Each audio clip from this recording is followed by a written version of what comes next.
The quiet hum of hospital machines filled the sterile air, a sound that had become hauntingly familiar over the past months. Monitors blinked rhythmically, 4 drips slid their clear liquid into pale veins, and in the midst of it all lay Margaret Halley, the woman the world once knew as untouchable, unstoppable, unshakable. She had been the face of Hale Enterprises for over 2 decades, a powerhouse CEO whose iron will had taken the company from a fledgling family business into a global empire. She was respected, envied, feared, even admired. Competitors spoke her name with a mix of awe and bitterness. Employees described her as demanding but visionary. She was a woman who never took no for an answer, who played the corporate world like a chessboard and rarely lost. But now, lying weak and frail in that pristine white bed, she didn't look like the Margaret Hale the world knew. Her once steady voice had grown hoarse, her commanding presence reduced to whispered questions to the doctors, her fierce independence stolen by a body that betrayed her. Margaret suffered from a rare blood disorder that specialists across continents had failed to treat. Some called it incurable, others called it a death sentence. She had flown in the most brilliant minds, spent sums that would bankrupt smaller companies, and yet the disease only tightened its grip. Her red blood cells deteriorated rapidly, her body rejecting transfusions, her immune system collapsing. Every attempt to save her seemed to buy hours, not hope. The media swarmed outside the hospital, their cameras waiting for any scrap of news. Investors whispered of the empire's downfall. Rivals circled like vultures, ready to swoop in should the queen fall from her throne. Yet for Margaret, the fear wasn't just of losing her company, it was of dying alone. She had no husband, no children. Her life had been consumed by boardrooms, contracts, and flights to foreign cities. She had told herself love was a distraction, that family could wait. But now, as death's shadow loomed closer, she found herself aching for something she had never allowed herself to want, the comfort of someone who cared for her, not for her wealth or her empire, but for her.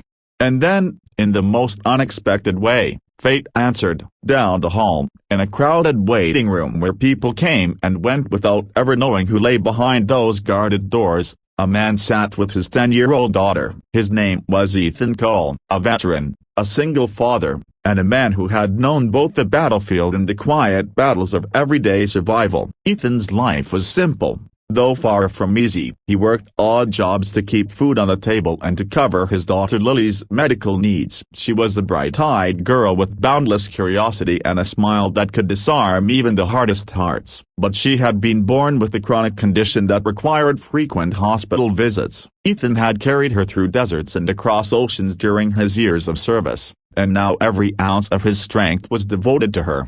That morning, they had come in for routine tests. Ethan, worn but patient, sat with Lily, holding her small hand as she swung her legs and hummed to herself. He had long grown used to hospitals and the antiseptic smell, the endless waiting, the way hope and despair mingled in the air. A nurse rushed in, her expression tense. They were in desperate need of blood donors, she explained. A patient upstairs was crashing, and their rare blood type had made it nearly impossible to find a match. Ethan didn't hesitate. "I'll do it," he said, rising immediately. "Sir, it's a rare type, the odds." "Doesn't matter," he interrupted. "Test me." Minutes later, he was lying on a reclined chair, sleeve rolled up, as the nurse drew his blood. He had done harder things in life, facing gunfire, dragging wounded comrades across battlefields, but somehow, this simple act of offering blood felt heavier. Perhaps it was because Lily sat across from him,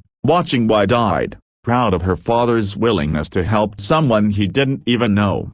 What Ethan couldn't have known was that his blood wasn't just compatible, it was extraordinary. His years overseas had exposed him to rare illnesses and environmental conditions. Combined with a genetic anomaly, his body had developed unique antibodies. When transfused into Margaret Hale, those antibodies began attacking the very mechanism of her disorder. Doctors expected stabilization at best, but what they saw was nothing short of miraculous. Her vitals strengthened, her pallor faded, the relentless decline halted, then reversed. Where weeks of treatment had failed, Ethan's blood sparked recovery. News spread like wildfire inside the hospital. Whispers darted through hallways. The donor saved her. It wasn't the treatment, it was him. Who was he? But Ethan wasn't seeking attention. When the nurse thanked him profusely, he only shrugged. Just glad it helped. He took Lily's hand and prepared to leave, not even knowing the identity of the person he had just saved. 2 days later, Margaret Hale demanded to see her donor. The doctors were hesitant as she was still fragile, still recovering, but she insisted with the same unyielding determination that had built her empire. "Bring him to me," she said, her voice soft but resolute. When Ethan entered the private suite, holding Lily's hand, Margaret's breath caught. He was tall, broad-shouldered, with the posture of a man who had known discipline and hardship. His face carried lines of experience, but his eyes, warm, steady, and kind, were what struck her most. And beside him, little Lily peeked around her father's leg, her shy smile lighting the room more than any bouquet of flowers ever could. "You're the one," Margaret whispered, her voice trembling. "I'm just a donor," Ethan replied humbly. "Anyone would have done the same." "No," she said firmly, shaking her head despite her frailty. "You gave me something no one else could. You gave me life." Ethan shifted uncomfortably under her gaze, unused to such weighty gratitude. To him, it had been nothing more than another duty, another act of service. But Margaret looked at him as if he were more than a savior, he was a miracle. Over the days that followed, she asked for him again and again. Ethan, reluctant but polite, obliged, bringing Lily along each time. What began as brief visits stretched into longer conversations. Margaret found herself asking about his service, his struggles as a single father, his dreams for Lily. Ethan, in turn, listened as she shared fragments of her life she had never revealed before. The loneliness behind the boardroom triumphs, the emptiness of hollow victories. For the first time in decades, Margaret felt like more than a CEO. She felt like a woman seen, understood, and quietly cherished in ways words couldn't express. She watched how tenderly Ethan spoke to Lily, how protective his hand was when she stumbled, how his every decision circled back to his daughter's happiness, and she realized something startling. While money had bought her power, while ambition had given her fame, she had never known this kind of love, the selfless, everyday devotion of a man to his child, and to those around him.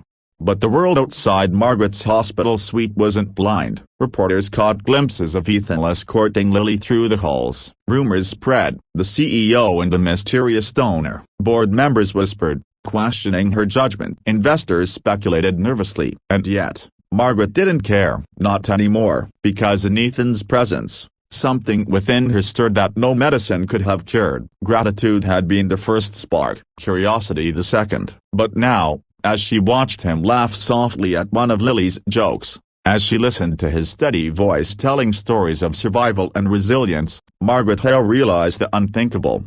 The man who had saved her life wasn't just restoring her body, he was awakening her heart. Margaret Hale had lived her entire life in glass towers, polished boardrooms where every word was measured, penthouses that overlooked the city like kingdoms, and offices where no one dared to enter without permission. Power had always been her armor, success her only companion. Yet now, for the first time, she was stepping into a world that had nothing to do with prestige, wealth, or control. And it terrified her, because Ethan Cole was nothing like the man she had known in business, or the few she had cautiously dated before ambition swallowed her life. He didn't care for wealth. He wasn't impressed by her empire. He had looked her in the eye, not as a CEO or a symbol, but simply as a woman. With him, she wasn't Margaret Hale, the formidable corporate titan. She was just Margareta, the woman who laughed too loudly at Lily's silly knock-knock jokes, who awkwardly learned to flip pancakes in Ethan's tiny kitchen,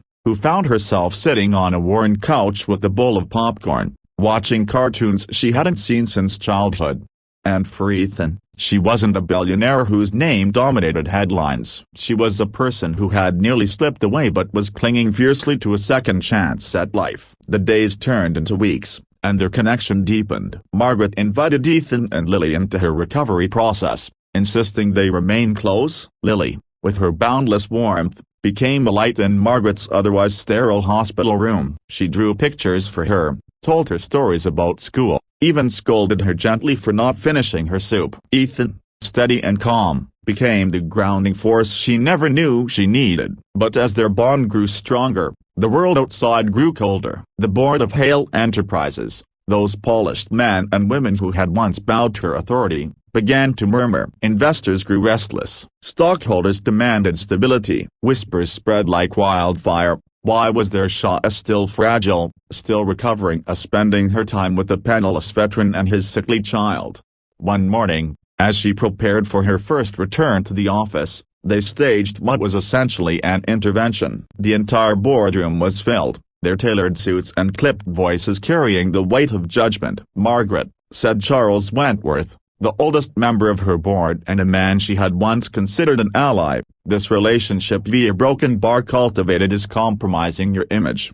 We've worked tirelessly to preserve the company's reputation." Another chimed in. "Investors are uneasy. They need reassurance that you are still the Margaret Hale they can trust to lead. And now they see headlines about you and the what, a charity case?" A third added, his tone sharp, "This man has nothing to offer you, and yet you jeopardize everything for him." Margaret sat at the head of the table, hands folded, listening in silence. Once, these arguments would have swayed her. Once, she would have agreed that appearances mattered above all else, that the company's image came before personal desires. But death had changed her. Nearly losing everything had stripped away the illusion that power was enough. When they paused, waiting for her response, she spoke quietly but firmly. "Without him," she said, her eyes sweeping across them, "there would be no company left to run. Because without him, I would be dead." The words cut through the room like a blade. Silence followed, but their eyes still held disapproval, their lips still pressed into thin lines. She knew then that their loyalty was not to her, but to what she represented. And she also knew that her heart could no longer be chained by their expectations. Yet even if Margaret had resolved to fight for this new life, Ethan himself was struggling. The paparazzi had found them. Flashing cameras followed him and Lily when they left the hospital. Reporters shouted questions, digging into his past, his military service, his income, his failures. One particularly cruel article called him the charity case who bewitched a titan. Another accused him of being a gold digger, using his daughter as leverage. Ethan bore it silently, as he had borne so many hardships before. But when he saw Lily cry because of the shouting cameras outside her school, his resolve began to break. One night, standing on the balcony of Margaret's penthouse, the city lights spread below them, he told her the words she had feared. "I don't belong in your world, Margaret," he said softly, his gaze fixed on the skyline. "Lily doesn't either. We're simple people. You're broken bar everything else. And if this is hurting her, if this attention is making her life harder, I can't stay." Margaret's heart clenched, harder than any pain her illness had given her. She reached for him, her hand trembling. "Don't you see? You gave me life, Ethan. Not just in this body, but here." She pressed his hand against her chest, over her heart. "I never knew what I was missing until you walked in." His jaw tightened, eyes glistening, but he didn't answer. The soldier in him, the father in him, battled fiercely against the man who longed to stay by her side. It was Lily who changed everything. One evening, as Margaret tucked her into bed, the little girl looked up with those wise, innocent eyes and whispered, "Daddy always takes care of me." "And he took care of you. But who takes care of Daddy?" The question pierced Margaret's heart like an arrow. She pulled Lily close, tears spilling silently down her cheeks. At that moment, she made a vow. She would not only love Ethan, she would protect him the way he had protected everyone else. The next morning, Margaret made a decision that would shake the world. She called a press conference. The hall was packed with reporters, cameras flashing like fireworks. Her board begged her to reconsider, but Margaret was resolute. Dressed in a sharp suit that made her look like the titan she had always been, she stepped onto the stage, flanked by Ethan and Lily. "I have spent my life believing power, wealth, and control define success," she began, her voice steady, carrying across the room. "But when I was dying, none of that mattered. What saved me wasn't money, or science, or influence. It was the blood of a man who had nothing to gain and everything to lose. A man who has shown me more strength, loyalty, and love than I ever thought possible." She paused, her eyes sweeping across the sea of lenses, her hand reaching for Ethan's. He looked startled, but she held firm. I don't just owe him my life, I want to share it with him, and with his daughter, who has reminded me that family is the greatest success of all. The room erupted. Some reporters shouted questions. Others scrambled to publish breaking headlines. The board looked horrified. Investors panicked. But Margaret didn't care. For the first time, she was speaking not as a CEO, but as a woman who had chosen love over image. The days that followed were a storm. Newspapers called it a scandal. Business analysts called it reckless. Talk shows debated whether Margaret Hale had lost her mind. But for every critic, there were thousands who admired her courage, who saw in her story not a fall from grace, but rise into humanity. And in the quiet moments, away from the chaos, Ethan realized something too. He had spent so long believing he had to carry everything alone, that as a father, as a veteran, as a man, he couldn't afford to need anyone. But Margaret wasn't asking him to surrender his strength. She was offering to share it, to be his partner, not his burden. That night, in the quiet of her penthouse, she kissed him, and not with desperation, but with certainty. It was a kiss of promise, of partnership, of two lives that had been broken in different ways now finding a way to heal together. For Ethan, it wasn't her empire, her wealth, or her power that mattered. It was the way she knelt beside Lily's bed, brushing back the little girl's hair with a tenderness that spoke louder than any vow. It was the way she looked at him, not as her savior, but as her equal. And for Margaret Halley, the woman who once ruled empires but had no one to hold her hand, the greatest victory was not in conquering markets or outwitting rivals, it was in finding a family she had never known she needed, a family she would never let go of again.